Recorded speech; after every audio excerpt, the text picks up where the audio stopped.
નવી નવી રેસીપીઓ જોવા માટે મારી ચેનલ હર્ષા કુકિંગ ગુજરાતીને સબસ્ક્રાઇબ કરો અને લાઈક પણ આપો. હર્ષા કુકિંગ ગુજરાતી ચેનલમાં આપનું સ્વાગત છે.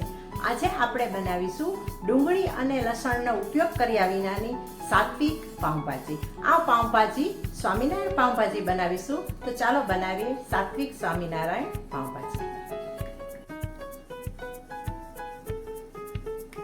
સ્વામિનારાયણ પાવભાજી બનાવવા માટે મેં અહીં ફ્રોઝન વટાણા લીધા છે, એક વાટકી, એક મોટું બટેટું, એક શિમલા મરચું, દૂધીનો એક ટુકડો મોટો, એક નાનું ગાજર જેને પણ મેં એક ટુકડામાં લીધું છે, અને 100 ગ્રામ મેં ફ્લાવર કોબી લીધી છે. બધી વસ્તુને આપણે સારી રીતે પહેલાં ધોઈ લઈએ અને કટિંગ કરી લઈએ. ગેસ ઉપર કુકરમાં મેં 1.5 ગ્લાસ પાણી મૂકેલું છે. પાણી ગરમ થઈ ગયું છે. હવે આ જે શાકભાજી કટિંગ કરેલા છે તે આપણે બાફી લઈએ. બટેટાના મેં મોટા ટુકડા કરેલા છે. સૌથી પહેલાં આપણે આ શાકભાજી નાખીશું અને ઉપર બટેટા નાખીશું, જેથી તળિયે બળી ન જાય.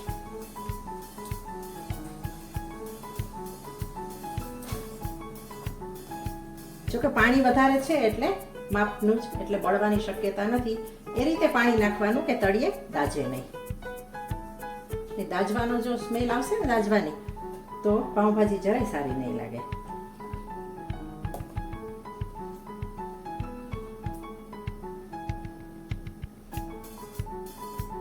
આ રીતે પેલા આ લીલું શાકભાજી બધું નાખી દીધું છે, અને હવે આપણે મોટા જે બટેટાના ટુકડા છે તેને પણ એડ કરી દઈએ.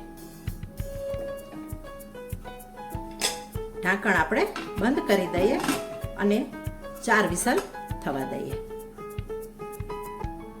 પાવભાજી માટેનું શાક બફાઈ રહ્યું છે ત્યાં સુધી આપણે ટામેટાની પ્યુરી બનાવી લઈએ અને આદુ અને મરચાંની આપણે પેસ્ટ બનાવી લઈએ.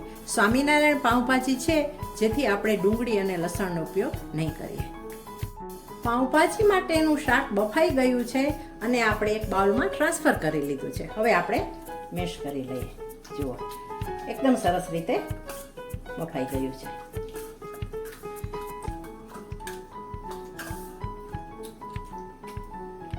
પાવભાજી વઘારવા માટે અહીં ગેસ ઉપર કડાઈમાં આપણે 2 ચમચા તેલ મૂકેલું છે. હવે એડ કરીએ આપણે જીરું.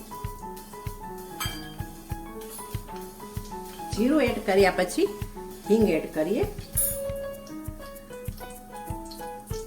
અને આદુ અને મરચાંની જે પેસ્ટ છે તે પણ ઉમેરી દઈએ. ગેસને આપણે સ્લો રાખીએ.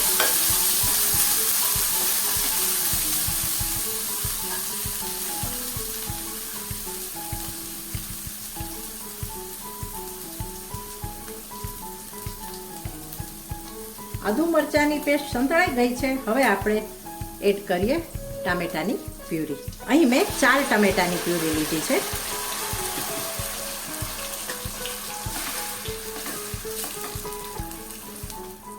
ટામેટાની પ્યુરીને સારી રીતે આપણે ચડવા દઈએ. 2 મિનિટ થઈ ગઈ છે. હવે આપણે મસાલા એડ કરીએ. હળદર એડ કરીએ 1 ટીસ્પૂન, સ્વાદ પ્રમાણે મીઠું એડ કરીએ, થોડી તીખી મરચાંની ભૂકી અને 1 ચમચી કાશ્મીરી મરચાંની ભૂકી.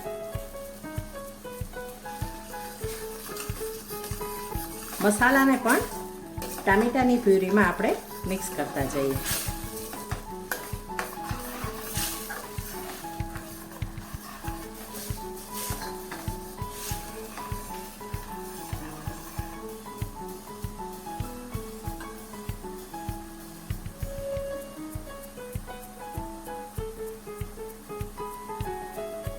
ટામેટાની ગ્રેવી એકદમ સારી રીતે ચડી ગઈ છે અને તેલ પણ છૂટું પડી ગયું છે. હવે તેમાં આપણે 2 ચમચી પાવભાજી મસાલો એડ કરીએ.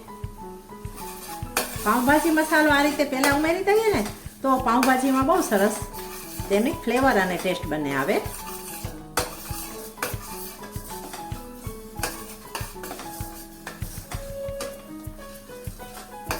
પાવભાજી મસાલો મિક્સ થઈ જાય એટલે આપણે તરત જ એડ કરી દઈએ બાફેલું શાકભાજી. શાકભાજીને આપણે સારી રીતે મેશ કરી લીધું છે.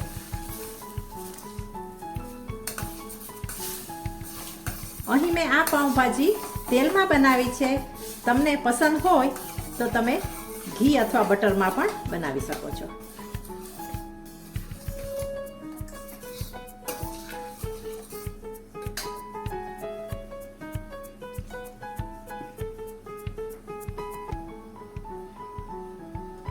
હવે જે થોડું પાણી નાખી અને થોડું બાકીનું જે મિશ્રણ હતું તેને પણ આપણે લઈ લઈએ.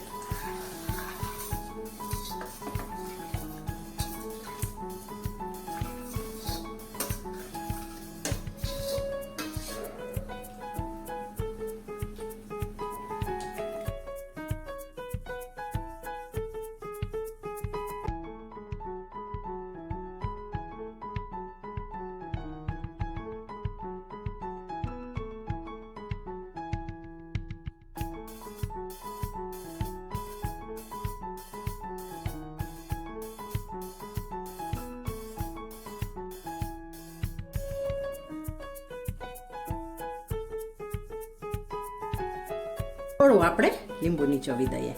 બાકીનું લીંબુ આપણે ડીશમાં સર્વ કરશું, એટલે જેને જે રીતે જોઈએ તે રીતે લઈ શકે.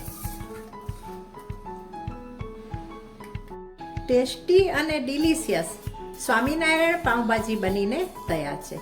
સ્વામિનારાયણ પાઉંભાજીનો આ વિડીયો તમને કેવો લાગ્યો તે મને ચોક્કસ જણાવજો. Thanks for watching.